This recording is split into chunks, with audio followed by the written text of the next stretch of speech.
জামাত শিবির রাজাকার এবং ইউনুস এক হয়ে গেছে। আমেরিকার কাছে দেশ বিক্রি হবে না। বাংলার জাতীয় সঙ্গীতে কেউ হাত দিলে সে হাত পুড়িয়ে দেওয়া হবে। বঙ্গবন্ধুকে অপমান করার বিচার বাংলার মাটিতে হবে। এতই যদি শক্তি থাকে তাহলে তার এত ভয় কিসের, তাহলে তার এত চিন্তা কিসের, তাহলে তার এত ভিডিও অডিও রেকর্ড ফাঁস করার কি দরকার আছে? আমি মনে করি আজকের এই ফ্যাসিবাদী শেখ হাসিনা এটা একটি ষড়যন্ত্রমূলক ভাবে আজকে জাতিকে বিভ্রান্ত করার জন্য এই কাজ করছে। বাস্তবিক অর্থে এই ষড়যন্ত্রের সাথে বাংলাদেশের জনগণ কোনোদিন সম্পৃক্ত থাকবে না। বাংলাদেশের জনগণ তার বিচার করবেই করবে। আমি জানি না যে ডিবি হারুন সাহেবের সাথে আমার কোন কি শত্রুতা। উনি আমাকে জিজ্ঞাসাবাদের জন্য ডেকে পাঠালেন। জামাত শিবিরের তাণ্ডব বাংলাদেশে চলবে না, চলবে না, চলবে না। জামাত শিবির বাংলাদেশের তাণ্ডব চালাচ্ছে। খুন, গুম, নির্যাতন এইগুলোর মধ্যে লিপ্ত রয়েছে জামাত শিবির। আওয়ামী লীগের লোকদেরকে মাইরে একদম রাস্তায় হোতায়া দিতেছে। এটা চলবে না, চলবে না, চলবে না। প্রিয় দর্শক শ্রোতা, এমনটাই হুঙ্কার দিয়েছে একজন আওয়ামী লীগের নেতা। কিন্তু দুঃখের বিষয়, সে বাংলাদেশে থেকে হুমকিটা দেয় নাই, বাইরে থেকে। যে কোনো মুহূর্তে দেশনেত্রী শেখ হাসিনাকে তারা আবার ফিরিয়ে আনবে, ফিরিয়ে আইনা বাংলাদেশের প্রধানমন্ত্রী বানাবে তারা। এটা হলো তাদের দাবি। এবং কি গতকালে একটা বিষয় আপনারা সোশ্যাল মিডিয়ায় দেখছেন, আমাদের বাংলাদেশের সাবেক প্রধানমন্ত্রী শেখ হাসিনার একটা কল রেকর্ড ভাইরাল হয়েছিল, যেখানে তিনি বলছে, দুইটা কল রেকর্ড ভাইরাল হয়েছিল। একটা কল রেকর্ডে তিনি বলছে যে আমি বাংলাদেশের কাছাকাছি আছি, যেন মুহূর্তে চট করে বাংলাদেশে ঢুকে যেতে পারি। দ্বিতীয় নম্বর কল রেকর্ড ভাইরাল হয়েছে, সেটার মধ্যে তিনি বলছে যে আমি এখন পর্যন্ত পদত্যাগ করিনি, আমি এখনও বাংলাদেশের সরকার। ঠিক আছে দর্শক, অবশেষে বিষয়টি নিয়ে কিন্তু কড়া ভাষায় শেখ হাসিনাকে জবাব দিয়েছে ডক্টর ফয়জুল হক। এবং কি একজনের কথা আপনারা খুব ভালো করেই মনে রাখবেন, ডিবি হারুন সাহেব, ডিবি প্রধান হারুন সাহেব একসময় ছিল, এখন তার ডিবিও নাই, এখন ডিম হয়ে গেছে। হ্যাঁ, তার কোনো খোঁজ খবর নাই। ডিবি হারুন সাহেব আর একজনে যে ভাইরাল একজন পার্সন ডাক্তার সাবরিনা, সবাই চেনেন তাকে খুব ভালো করে, তাই না? খুব সাইজাগুজা, তাকে খুব সুন্দর, তাকে কিন্তু আটক করা হয়েছিল, ডিবি হারুন আটক করছিল। এবং তাকে কি কি প্রস্তাব দিয়েছিল এটা কি জানেন আপনারা? আশা করি জানেন না। জানবেন ভাই, আজকের এই ভিডিওতে জানবেন। তো লনার কথা না বাড়াই ভাই, বেশি ব্যাক করা না করাই ভালো। বিস্তারিত 3টি ভিডিও আজকে আপনাদের সাথে শেয়ার করব।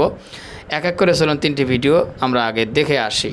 জামাত শিবির রাজাকারের তাণ্ডব বাংলাদেশে চলবে না। জামাত শিবির রাজাকার এবং ইউনুস এক হয়ে গেছে। আমেরিকার কাছে দেশ বিক্রি হবে না। বাংলার জাতীয় সঙ্গীতে কেউ হাত দিলে সে হাত পুড়িয়ে দেওয়া হবে। বঙ্গবন্ধুকে অপমান করার বিচার বাংলার মাটিতে হবে। বাঙালি জাতি সে বিচার করবে। বাংলাদেশে ডক্টর ইউনূসের নেতৃত্বে দখলদারিত্ব চলছে। আজকে বাংলাদেশে রক্তের হুলি খেলা চলছে। আজকে বাংলাদেশে আওয়ামী লীগের নেতাকর্মীদেরকে হত্যা করা হচ্ছে অন্যায়ভাবে। আজকে অন্যায়ভাবে লাশ ঝুলিয়ে রাখা হচ্ছে। আজকে মানবতার মাকে বাংলাদেশ থেকে বিতাড়িত করেছে তারা। বঙ্গকন্যা জননেত্রী শেখ হাসিনার নেতৃত্বে আমরা এই বাংলাদেশে আবার সরকারের প্রতিষ্ঠিত করব, এই অঙ্গীকার করছি। জামাত শিবির রাজাকার এবং ইউনুস এক হয়ে গেছে।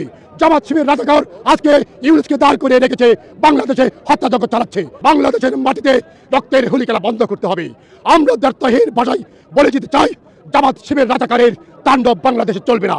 সমস্ত বাংলাদেশে ডক্টর ইউনুসের কাঁধে ভর করে জাতীয়তাবাদী দল, ছাত্রদল, যুবদল অন্যায়ভাবে মানুষের বাড়িঘর জ্বালিয়ে দিচ্ছে, অন্যায়ভাবে লুণ্ঠন করছে এবং স্থাপনা দখল করছে, মানুষ হত্যা করছে।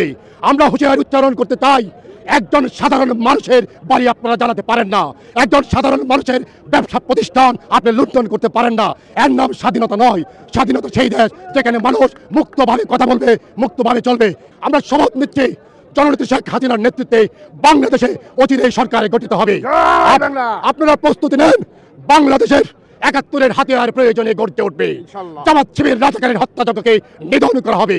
বাংলাদেশের মানুষকে আহ্বান জানাবো, বিশ্ব বাঙালিকে আহ্বান জানাবো, আপনারা সোচ্চার হন, এই হত্যাযজ্ঞের বিরুদ্ধে হুঁশিয়ারি উচ্চারণ করুন এবং জননেত্রী শেখ হাসিনাকে বাংলার মাটিতে ফিরিয়ে নেওয়ার জন্য যা যা করণীয় সব কিছু আপনারা করবেন। আমরা বিশ্ব থেকে আপনাদেরকে সাপোর্ট দিয়ে যাবো। আমেরিকার কাছে দেশ বিক্রি হবে না, পশ্চিমাদের কাছে দেশ বিক্রি হবে না। জননেত্রী যতদিন পৃথিবীতে আছে ততদিন, আমরা যতদিন আছি ততদিন বাংলার এক কোনা মাটি বিক্রি হবে না। বাংলার পতাকায় কেউ হাত দিলে, বাংলার মানচিত্রে কেউ হাত দিলে, বাংলার জাতীয় সঙ্গীতে কেউ হাত দিলে সে হাত পুড়িয়ে দেওয়া হবে। জয় বাংলা। একই সাথে বঙ্গবন্ধু শেখ মুজিবুর রহমানের স্মৃতি বিজড়িত বাড়ি ধানমন্ডির ৩২ নম্বর, যাকে বলা হয়ে থাকে ১৯৭১-এর স্বাধীনতার সূতিকাগার, সেই বাড়িটি পুড়িয়ে দেওয়া হয়েছে। আমাদের রক্তে আগুন ধরেছে, আমাদের হৃদয় পুড়িয়ে দিয়েছে, বাঙালি জাতির হৃদয় পুড়িয়ে দিয়েছে। বঙ্গবন্ধুকে অপমান করার বিচার বাংলার মাটিতে হবে। এতই যদি শক্তি থাকে তাহলে তার এত ভয় কিসের, তাহলে তার এত চিন্তা কিসের, তাহলে তার এত ভিডিও অডিও রেকর্ড ফাঁস করার কি দরকার আছে? আমি মনে করি আজকের এই ফ্যাসিবাদী শেখ হাসিনা এটা একটি ষড়যন্ত্রমূলক ভাবে আজকে জাতিকে বিভ্রান্ত করার জন্য এই কাজ করছে। বাস্তবিক অর্থে এই ষড়যন্ত্রের সাথে বাংলাদেশের জনগণ কোনোদিন সম্পৃক্ত থাকবে না। বাংলাদেশের জনগণ তার বিচার করবেই করবে। 15ই আগস্ট যখন তারা বঙ্গবন্ধুকে নিজেদেরকে হত্যা করেছে তখনও কিন্তু কেউ তার পাশে দাঁড়ায় নাই, একজনও জানাজা পড়তে আসে নাই। হাতে গোনা কেউ বলে 8 জন, কেউ বলে 12 জন, সর্বোচ্চ সংখ্যা পাওয়া গিয়েছে 18 জন নাগরিক নাকি তখন অংশগ্রহণ করেছে। আজকে বাংলাদেশে শেখ হাসিনা ঠিক একই কাজ করেছে। এই ডিজিটাল যুগে তিনি তার নেতা কর্মীদেরকে রাস্তায় ফেলে রেখে তারপরে তিনি চলে গিয়েছেন। আপনি জানেন যে ফ্যাসিবাদী শেখ হাসিনা বাংলাদেশ থেকে পালিয়েছে, কিন্তু এই পালানোর পরেও তার বিভিন্ন ষড়যন্ত্র তিনি অব্যাহত রাখছেন। যে আজকের এই মুহূর্তেও শেখ হাসিনা বিদেশে গিয়ে বন্ধ রাখেন নাই তার ষড়যন্ত্র।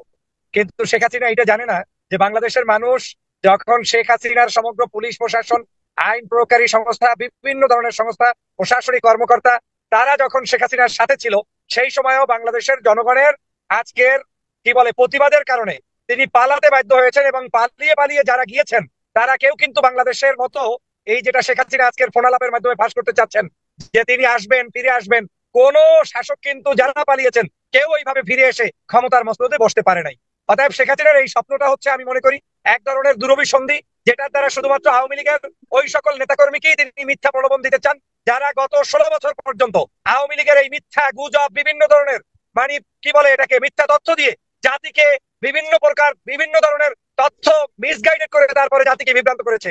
আজকে ঠিক একই উপায়ে তারা আবার চাচ্ছে যে বাংলাদেশের জনগণকে বিভ্রান্ত করতে যে কোনো মূল্যে শেখ হাসিনা বাংলাদেশে আসবেন। আমি আপনাকে চ্যালেঞ্জ করে দিয়ে বলতে পারি, আমি হাতে চুরি পরবো, কানে আমি দুল পরবো, যদি শেখ হাসিনার কোন শক্তি থাকে বাংলাদেশের এই মুহূর্তে তার পক্ষে যদি সম্ভব হয় তিনি আজকেই বাংলাদেশে চলে আসুক। তাকে ওই যে লুকিয়ে লুকিয়ে পাশে বর্ডারে অবস্থান করে বাংলাদেশে আসতে হবে না। বাংলাদেশের জনগণ অপেক্ষায় আছে শেখ হাসিনাকে ওয়েলকাম করার জন্য। যে কোনো শেখ হাসিনাকে বাংলাদেশের জনতার আদালতে জনগণ তার বিচার করবে সাগর ভাই, সেজন্য আমরা অপেক্ষায় আছি। তাহলে শেখ হাসিনার যদি এতই পাওয়ার থাকে, এতই যদি শক্তি থাকে, তাহলে তার এত ভয় কিসের, তাহলে তার এত চিন্তা কিসের, তাহলে তার এত ভিডিও অডিও রেকর্ড ফাঁস করার কি দরকার আছে? আমি মনে করি আজকের এই ফ্যাসিবাদী শেখ হাসিনা এটা একটি ষড়যন্ত্রমূলক ভাবে আজকে জাতিকে বিভ্রান্ত করার জন্য এই কাজ করছে। বাস্তবিক অর্থে এই ষড়যন্ত্রের সাথে বাংলাদেশের জনগণ কোনোদিন সম্পৃক্ত থাকবে না। বাংলাদেশের জনগণ তার বিচার করবেই করবে। আপনি জানেন যেই মুহূর্তে বাংলাদেশের মানুষ আজকের গত 16 বছরের নির্যাতনে নিষ্পেষিত হয়েছে, সেই মুহূর্তে বাংলাদেশের সেনাবাহিনী সহ বাংলাদেশের দেশপ্রেমিক জনতা ফ্যাসিবাদের কবল থেকে বাংলাদেশকে রক্ষা করেছে। আমি তাদেরকে ধন্যবাদ জানাই, জেনারেল ওয়াকার সাহেবকে ধন্যবাদ জানাই। কিন্তু আজকে দুঃখ ভারাক্রান্ত হৃদয় নিয়ে বলতে হচ্ছে ওই আওয়ামী লীগ তাদের ষড়যন্ত্র অব্যাহত রাখছে। কিন্তু আপনি দেখেন আওয়ামী লীগের অবস্থাটা এমন হয়েছে, 15ই আগস্ট যখন তারা বঙ্গবন্ধুকে নিজেদেরকে হত্যা করেছে তখনও কিন্তু কেউ তার পাশে দাঁড়ায় নাই, একজনও জানাজা পড়তে আসে নাই। হাতে গোনা কেউ বলে 8 জন, কেউ বলে 12 জন, সর্বোচ্চ সংখ্যা পাওয়া গিয়েছে 18 জন নাগরিক নাকি তখন অংশগ্রহণ করেছে। আজকে বাংলাদেশে শেখ হাসিনা ঠিক একই কাজ করেছে। এই ডিজিটাল যুগে তিনি তার নেতা কর্মীদেরকে রাস্তায় ফেলে রেখে তারপরে তিনি চলে গিয়েছেন। কিন্তু একটি জিনিস আপনাকে মনে রাখতে হবে, বাংলাদেশের বিএনপি জামাত বিরোধী মতের মানুষরা যে সহনশীল রাজনীতি বিশ্বাস করে, মানুষের রাজনীতি বিশ্বাস করে, তার প্রমাণ হচ্ছে এই আওয়ামী লীগ বলেছিল শেখ হাসিনা বিদায় নিলে 5 লক্ষ মানুষের নাকি রক্তে রঞ্জিত হবে, বাংলাদেশ নাকি 5 লক্ষ মানুষ খুনাখুনি হবে, তাদের আওয়ামী লীগের কাউকে নাকি ছাড়বে না। অথচ আজকে সেটা মিথ্যা প্রমাণিত হয়েছে। আমাদের এই বিরোধী মতের কারো কাছ থেকে একটা মানুষের জীবন কেড়ে নেওয়া হয় নাই, বরং আমরা বারবার বলে এসেছি বাংলাদেশের আমরা আইনের মাধ্যমে বিচার করতে চাই, আদালতের মাধ্যমে সুন্দরতম পদ্ধতিতে বিচার করতে চাই যারা খুন করেছে, গুম করেছে, হত্যা করেছে। অতএব আওয়ামী লীগ মিথ্যাচার, আওয়ামী লীগ গুজববাজ, সেটা আবারও প্রমাণিত হয়েছে আজকের এই ফ্যাসিবাদী শেখ হাসিনার কল রেকর্ডের মধ্য দিয়ে। আপনি দেখেন সাগর ভাই, কল রেকর্ডটা আজকে প্রকাশ পাচ্ছে শেখ হাসিনার মধুর মধুর কণ্ঠে। উনি বলছেন, আপনি দেখেন এই একই শেখ হাসিনার আগেও 2-3টা কল রেকর্ড ইতিমধ্যেই প্রকাশ অংশ হিসেবে শুধুমাত্র মিথ্যা বানোয়ার জাতিকে অন্ধকারে রেখে এই পালিয়ে যাওয়া নেত্রীর শুধুমাত্র কর্মীদের কাছে একটু উৎসাহ প্রদান করা ছাড়া আর কিছুই নয়। যখন তার কাছে পুলিশ ছিল, যখন তার কাছে প্রশাসন ছিল, তখনই যেই নেত্রী বাংলাদেশ থেকে পালিয়ে যেতে বাধ্য হয়েছে, সেই নেত্রী আজকের অন্ততপক্ষে বাংলাদেশের জনগণের সরকারের সামনে কোনোদিন এখানে উপস্থিত হওয়ার দুঃসাহস তো দূরের কথা, কিচ্ছু পারবে না। সে কারণেই আপনাকে বলেছি আমি হাতে চুরি পরবো। আমি আপনার মাধ্যমে একটি কথা বলতে চাই সাগর ভাই, বাংলাদেশকে নিয়ে অনেকে অনেক কথা বলবেন, আপনাকে চ্যালেঞ্জ করে বলতে পারি গত 1 মাসে বাংলাদেশের যতটুকু ডেভেলপ হয়েছে, যতটুকু আইন শৃঙ্খলার আপনারা কথা বলছেন বিভিন্ন ধরনের বক্তব্য। আমাদের এই জাতির এখন নতুন করে আপনাকে শোনা উচিত, দেখা উচিত। গত 16 বছরে প্রতিদিন ক্রস ফায়ার হইতো, মানুষ হত্যা করতো, নির্যাতন করতো, নিপীড়ন করতো, বিরোধী মতের মানুষরা কথা বলতে পারতো না। আমি নিজে 6 বছর পর্যন্ত বাংলাদেশে প্রবেশ করতে পারিনি। আজকের বাংলাদেশে বসে আমি স্বাধীনভাবে কথা বলছি, এটাই প্রমাণ করে যে এই দেশ আজকে স্বাধীন হয়েছে, এই দেশে এখন মানুষ ভালো চলছে। এখন কি করতে হবে? আমাদের সকলের দায়িত্ব রয়েছে, যেটা ডক্টর মোহাম্মদ ইউনূস সাহেব বারবার বলেছেন, যে আপনারা সবাই মিলে আমাদেরকে সহযোগিতা করুন। প্রবলেম থাকলে আপনারা আমাদেরকে বলুন, আপনারা চিঠি লিখুন। আমাদের জনগণের এবং রাজনৈতিক দলের নেতাদের দায়িত্ব হচ্ছে আমরা সবাই মিলে এই সরকারকে আমাদের সরকার মনে করে সহযোগিতা করতে হবে। কারণ এই সরকার, আমরা কোন ষড়যন্ত্রবাদীদের কবল থেকে আমরা কোনোদিন আমরা এই দেশটাকে রক্ষা করার জন্য আমরা এই সরকারকে প্রতিষ্ঠা করেছি, কিন্তু এই সরকার জনগণের সরকার, এই সরকার বাংলাদেশের স্বাধীনতা সার্বভৌমত্বের সরকার, এই সরকার বাংলাদেশের জনগণের মাধ্যমে প্রতিষ্ঠিত সরকার। অতএব এই সরকারকে দল মত জাতি ধর্ম নির্বিশেষে সবাইকে সহযোগিতা করতে হবে। আমি জানি না যে ডিবি হারুন সাহেবের সাথে আমার কোন কি শত্রুতা। উনি হচ্ছে আমাকে জিজ্ঞাসাবাদের জন্য ডেকে পাঠালেন। তা আমি তো সুন্দরভাবে চলে গেলাম, গটগট করে চলে গেলাম, কারণ আমি তো জানি আমি কোনো অপরাধ করিনি, যে আমি পরিবর্তিত হয়ে আমি লুঙ্গি পরে বা বোরখা পরে পালিয়ে যাবো। আমি তো আমার কোনো অপরাধ করিনি যে আমাকে পালাতে হবে। তো আমি গেলাম, তো যাওয়ার পর ওই সময় দেখি সমস্ত সাংবাদিক উপস্থিত, মানে উনি আগেই কিছু বলে দিয়েছেন। হ্যাঁ, তো যাই হোক, তো আমাকে বললো জিজ্ঞাসাবাদ করা হবে। তো জিজ্ঞাসাবাদ করার জন্য একটা রুমে রাখা হলো 1.5 ঘন্টা, কিন্তু উনি আমাকে কোনো জিজ্ঞাসাবাদই করেননি। শুধু 2টা প্রশ্ন উনি পুরো সময় আমাকে করেছিলেন। একটা হচ্ছে যে আপনি কোন মেডিকেল কলেজ, আপনি কততম BCS। তো এই 2টি প্রশ্নের ভিত্তিতে উনি আমাকে কিভাবে গ্রেফতার করলেন, এই 2টা প্রশ্নে উনি কি সন্দেহজনক পেলেন, কি উত্তর পেলেন যে উনি আমাকে এই মামলায় গ্রেফতার করলেন। আচ্ছা, আর আরেকটা কথা হচ্ছে যে এটা একটা সরকারি চাকরিজীবীদের নিয়মই আছে, তাদেরকে যখন গ্রেফতার করা হবে তখন অবশ্যই ঊর্ধ্বতন কর্তৃপক্ষের অনুমতি লাগবে। তখনকার যে ডিরেক্টর স্যার ছিলেন NICBD, তার কোনো অনুমতি নেওয়া হয়নি। তারপরে উনি আমাকে গ্রেফতার দেখালেন এবং যে তৎকালীন যে স্বাস্থ্য মন্ত্রণালয়, সেখান থেকে বলা হলো যে আমি এখানকার রেজিস্ট্রার কার্ডিয়াক সার্জন থাকা অবস্থায় আমি আরেকটা প্রাইভেট প্রতিষ্ঠানের চেয়ারম্যান ছিলাম, এজন্য আমাকে বরখাস্ত করা হলো। কিন্তু আমি যে চেয়ারম্যান ছিলাম সেটা কোনো কাগজই নাই। তাহলে উনি বিভাগীয় তদন্ত না করে উনি কিভাবে এত বড় একটা কথা বলে আমাকে চাকরি থেকে বরখাস্ত করতে পারেন? তো পুরো ব্যাপারটি একটা সাজানো ছিল, একটা চক্রান্ত ছিল, ষড়যন্ত্র ছিল। এবং আমরা এখন বুঝতে পারছি, তখন তো আর সাধারণ মানুষ বুঝতে পারেনি, এখন মানুষ বুঝতে পারছে যে ওই আমলে কত মিথ্যা মামলার শিকার মানুষ হয়েছে। রিমান্ডে আমার উপর যে অত্যাচার হয়েছে সেটার কথা আমি এখন ভাষায় প্রকাশও করতে পারবো না, আর আমি এগুলো বলতেও চাই না। হ্যাঁ, এটা এত একটা ভয়ঙ্কর পীড়াদায়ক স্মৃতি। এবং এই একটা মামলায় আমাকে 7 দিন রিমান্ডে রাখা হয়েছে, 7 দিন। হ্যাঁ, বারবার করে রিমান্ড চাওয়া হয়েছে, বারবার করে রিমান্ড চাওয়া হয়েছে।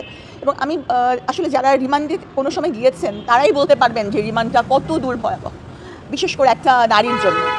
হ্যাঁ, আসলে মানে আমি বলতে চাচ্ছি যে ওই সময়টুকুর স্মৃতি, মানে সেই স্মৃতিগুলো এত মানে পীড়াদায়ক, এই প্রশ্নগুলা এত অপমানজনক এবং অনেক ক্ষেত্রে অনেকাংশেই মানে নোংরা, সেগুলো কথা আমি এখন সর্বসমক্ষে বলতেও চাই না, বা এগুলো কথা মানে আমার মানে ব্যক্তিত্ব বা আমার অবস্থানের জন্য বা আমার পরিবারের জন্য এটা আমি মনে করি যে এটা সুখকর না। এই জন্যে আমি এগুলা বিষয়ে কিছু বলতে চাই না। তবে এটা জানি যে ওনারা খুব ভালো মতনই জানতেন, খুবই ভালো মতন জানতেন যে আমি এটা করি নাই।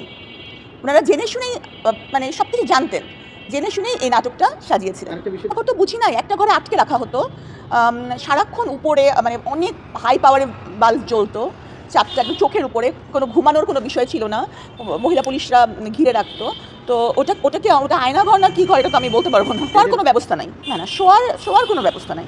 ওখানে একটা শক্ত কাঠের চেয়ার দেওয়া ছিল এবং উপরে হচ্ছে যে মানে চারটা অনেক হাই পাওয়ারেরই মানে কোনো ঘুমের ওখানে কোনো ব্যবস্থা নেই, শোয়ার ওখানে কোনো ব্যবস্থা নেই। একটা কাঠের চেয়ার ছিল। তো আমি জানি না ওটাকে কী হবে, ছোট্ট একটা ঘর, তো ওটাকে কী বলা হবে আমি জানি না, কিন্তু ওখানে আমাকে একলা রাখা হয়েছিল। কোনো বিন্দু মাত্রই মিল ছিল না, ওই প্রশ্নগুলোর সাথেও মিল ছিল না, কোনো উত্তরগুলোর সাথেও মিল ছিল না। যেমন ধরেন আমাকে যখন জিজ্ঞাসাবাদের জন্য ডাকা হলো, তখন আমি বললাম যে মাত্র 2টো মানে 1.5 ঘন্টা রাখার পরে 2টো প্রশ্ন উনি আমাকে করেছেন, যে আমি কোন মেডিকেল কলেজ, আমি কততম BCS, এবং তার ভিত্তিতে নাকি উনি বুঝে গেছেন এই মামলায় আমার সম্পৃক্ততা আছে। তাহলে বুঝতেই পারছেন যে কি। এবং আরেকটা ব্যাপার আমি বলবো যে আমি জানি না যে ওনার কী শত্রুতা। উনি যখন আমার বইমেলায় বইটা নিয়ে আলোচনা হচ্ছে বা বইটা ব্যাপক পরিচিতি পেয়েছে, তখন উনি আমার বইটা বন্ধ করার জন্য চেষ্টা করেছেন, যে সে এত বেশি বাড়াবাড়ি করছে, তাকে আবার জেলে ঢুকিয়ে দেওয়া হবে। তারপর হচ্ছে যে আমি জেল সংক্রান্ত যা বলেছি উনি বলেছেন যে সাবিনা ভাইরাল হওয়ার জন্যই বলছে। তো আমি ভাইরাল হয়ে কী করবো, এটা সত্য না। তবে আগে মানে আমাকে জেলে ঢুকানোর আগে উনি দেখা করার কথা বলেছিলেন, কিন্তু আমি যেহেতু ওনার সম্পর্কে শুনেছিলাম সকলের কাছে, আমি ওনার ওখানে যাইনি। এখন ব্যাপার হচ্ছে যে আমি এই ব্যাপারে বিভিন্ন মানে আমার লয়ারদের সাথে কথা বলছি। তবে সবচেয়ে বড় কথা হচ্ছে আমার বাবা, উনি আমার নিরাপত্তা নিয়ে খুব চিন্তিত এবং অনেকেই বলছেন যে তার অনেক ক্ষমতা, আমি যদি একটা উকিল দাঁড় করাই তাহলে উনি নাকি 10টা উকিল দাঁড় করাবেন। তারপর হচ্ছে যে ওনার অনেক সহচররা রয়ে গেছেন যারা আমার উপর হামলা করতে পারে। এমনি তো আমার উপর একটা হামলা হয়েছিল, আপনারা জানেন। তো এই জন্যই আমার বাবা বলেন যে তোমাকে কে প্রোটেকশন দিবে, তুমি একটা মেয়ে মানুষ, হ্যাঁ, তুমি এত বড় একটা ব্যক্তির সাথে। আর আমার তো ক্ষমতা খুব ক্ষুদ্র, না আমার কোনো লোক বল আছে, না আমার। প্রিয় দর্শক শ্রোতা, 3টি ভিডিও নিয়ে আপনাদের সম্মুখে হাজির হয়েছিলাম, যে 3টি ভিডিও এক এক করে আপনাদের সাথে শেয়ার করলাম। তো আশা করি আপনারা বুঝতে পারছেন। তো শেখ হাসিনা যে কল রেকর্ডটা ফাঁস হয়েছে, সেখানে সে বলছে যে আমি বাংলাদেশের কাছাকাছি আছি, যেন টপ করে বাংলাদেশে ঢুকে পড়তে পারি। এখন আপনার কি মনে হয়, যেই ব্যক্তিটির নামে 1 থেকে 150-র উপরে 150-টির উপরে হত্যা মামলা, এবং যে কিনা প্রধানমন্ত্রী, যে কিনা প্রধান আসামি, যাকে হত্যা মামলার প্রধান আসামি করা হয়েছে, সেই কি বাংলাদেশে আসতে পারবে ভাই? আর বাংলাদেশে যদি আসেও, তারা কি সাধারণ জনগণ আমান রাখব? একটা জিনিস ভালো করে খেয়াল করে দেখেন, বর্তমানে এমপি মন্ত্রীরা যারা আটক হইতেছে, তাদের যখন আদালতে উঠানো হয়, আদালতে উঠানোর সময় দেখা যায় মানুষ দৌড়ে এসে একদম মাজা যাইতে গুড়ি দেয়, মনে করেন যে একদম বেগা হালায়। এরকম ঘটনা কিন্তু আমরা দেখছি, তাই না? তাহলে এই মতো অবস্থায় যদি শেখ হাসিনা বাংলাদেশের মধ্যে ঢোকে, তাহলে ভাই কী করবি? এটা আপনারা কন্ত ভাই বোঝেন নাই? সাধারণ জনগণ কী করবার পারে? তো যাই হোক ভাই, আমি আর কিছু কবার চাচ্ছি না ভাই। আপনারা আশা করি সবাই খুব ভালো করেই জানেন কী হইবার পারে।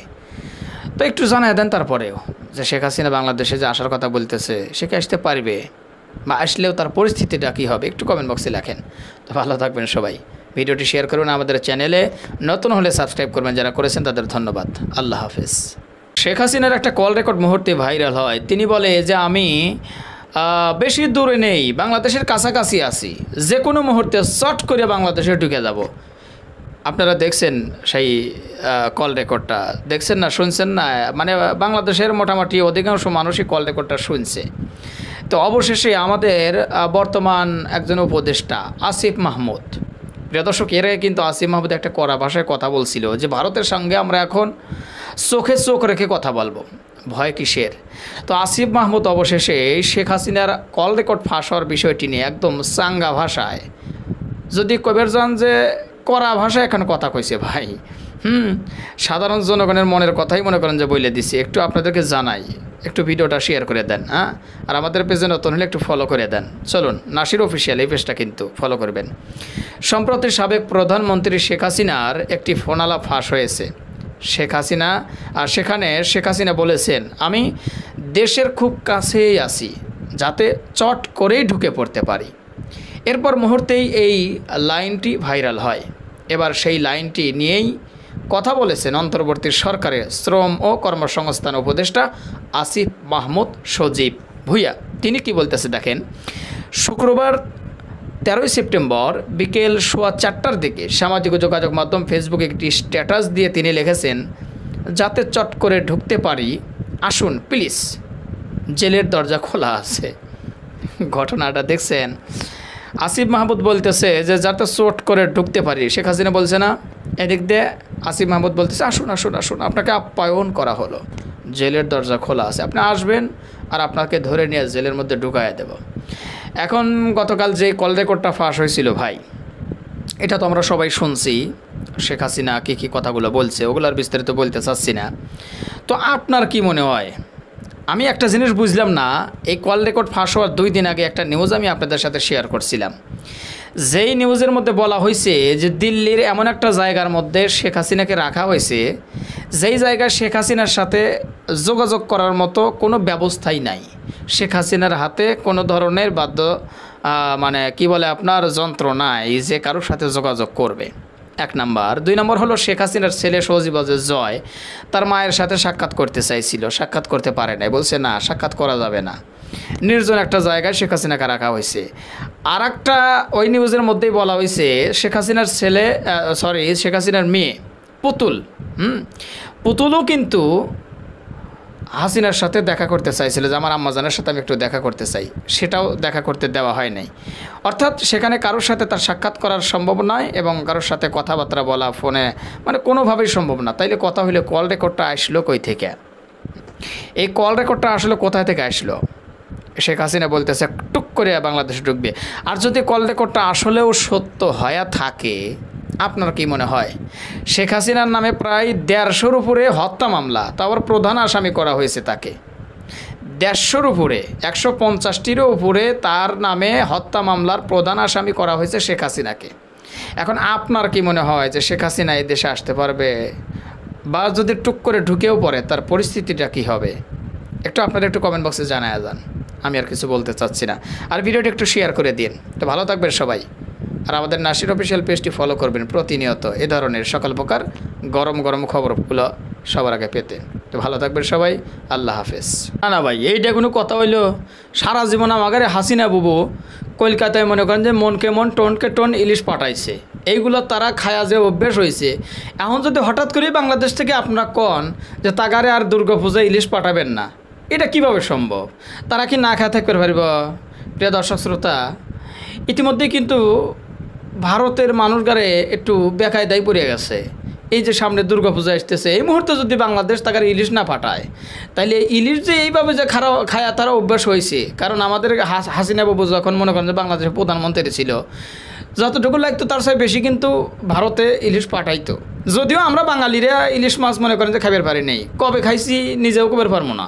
কারণ ইলিশ মাছে এত দাম ভাই, ওইটা কিনে খাওয়ার মতো সামর্থ্য আমি নাসির উদ্দিনের নাই। আপনি কি খান ভাই? হ্যাঁ। তো প্রিয় দর্শক, এই দিক দিয়ে আবার মৎস্য উপদেষ্টা ফরিদা আক্তার তিনি বলতেছে যে ভারতের ইলিশ পাঠাতে পারবো না, আমাদের জনগণ খাবে। মৎস্য উপদেষ্টার কথা। এখন ভারতের অবস্থা তো খুব ভয়াবহ। একটু বিস্তারিত আপনাদেরকে জানাই, ভিডিও হান একটু পারলে শেয়ার করে দিন ভাই। আর আপনাদের মতামত তো অবশ্যই জানাবেন, আগেই জানানোর দরকার নেই, পুরো ভিডিওটি দেখেন তারপর একটু জানায়েন। আমরা দুঃখিত, কিন্তু ভারতে ইলিশ পাঠাতে পারবো না। অন্তর্বর্তী সরকারে মৎস্য সম্পদ বাণিজ্য প্রাণী সম্পদ উপদেষ্টা ফরিদা আক্তার জাতীয় গণমাধ্যম নিউজ 18কে দেওয়া সাক্ষাৎকারে এই কথা বলেন। বুঝছেন কথা? তিনি বুঝাইতেছে যে আমরা দুঃখিত, কিন্তু ভারতকে ইলিশ পাঠাতে পারবো না। আরে ভারতে দাদারা যদি ইলিশ না পায়, তারা তো মনটা বড় খারাপ করবে, তাই না? তারা ভাববে যে এইটা কোনো কথা হইলো? সারা জীবন আমাদেরকে হাসিনা দিদি ইলিশ খাওয়াই গেছে, এই সময় যদি আপনারা আমাকে ইলিশ না খাওয়ান, আমরা কেমনে চলমু? কিভাবে চলমু? আমাদের তো ভাত মুখের মধ্যে উঠবো না। যাই হোক, একটু বিস্তারিত আপনাদেরকে শোনাই। শুক্রবার 13 সেপ্টেম্বর প্রকাশিত সাক্ষাৎকারে ফরিদা আক্তার বলেন, ইলিশ দামি মাছ, এ মাছ ভারতে চলে যাওয়ায় আমাদের এখনও নাগালের বাইরে দাম থাকে। সাধারণ মানুষ তা খেতে পায় না। আমরাও দুর্গাপূজা উদযাপন করি, আমাদের জনগণই তা উপভোগ করে খেতে পারে। দুর্গাপূজায় ভারতে ইলিশ উৎসবের রেওয়াজ চলমান ছিল বেশ কয়েক দশক ধরেই। আবার ভালো করে শোনেন, দুর্গাপূজায় ভারতে ইলিশ উৎসবের রেওয়াজ চলমান ছিল বেশ কয়েক দশক ধরেই।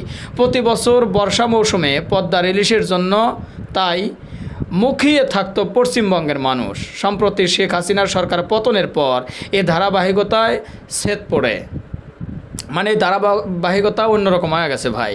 তারা একটা ইলিশ উৎসবের একটা রেওয়াজ পালন করতো। যদিও আমরা বাঙালি ইলিশ মাছ খাইবার পারতাম না, একটা ইলিশ মাছের দাম 2200-3000 টাকা।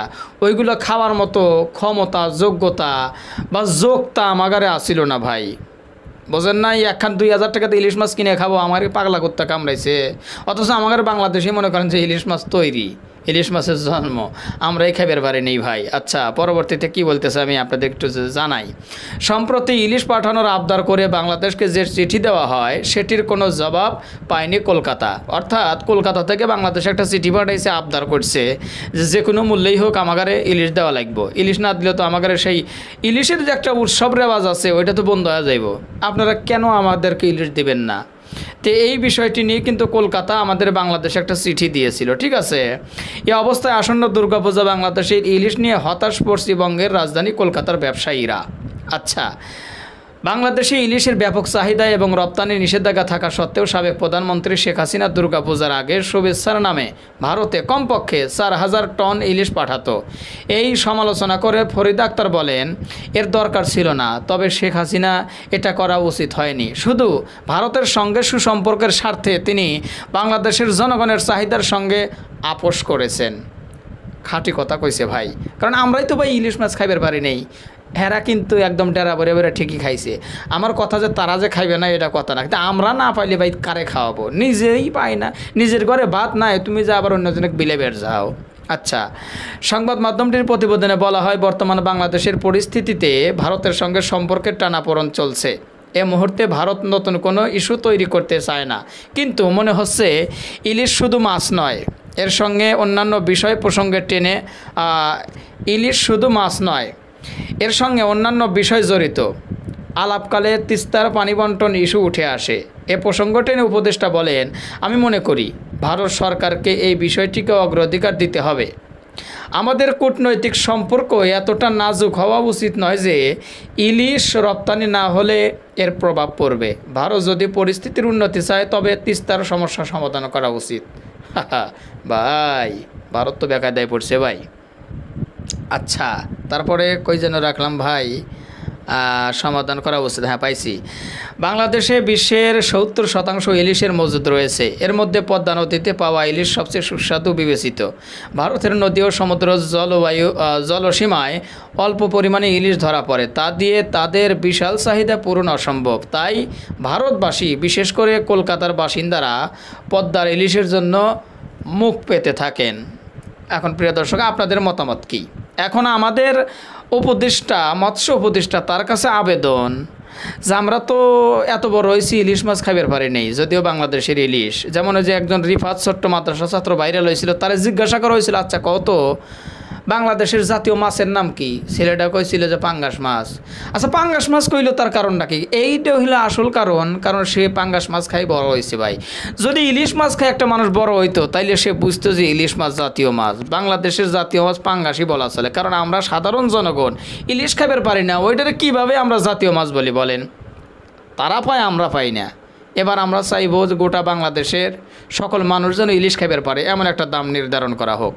কি আপনি যদি ইলিশ খাইবার চান ভাই, আমার সাথে একমত করেন, না হলে ভাই ইলিশ আপনার কপালে জুটবে না। এখন তো আর আগের মতো দুর্নীতি রাহাজানি করে খাইবার পারবেন না ভাই, যে আপনি শুধু ইলিশ খাবেন আর আমরা না খায় মরবো।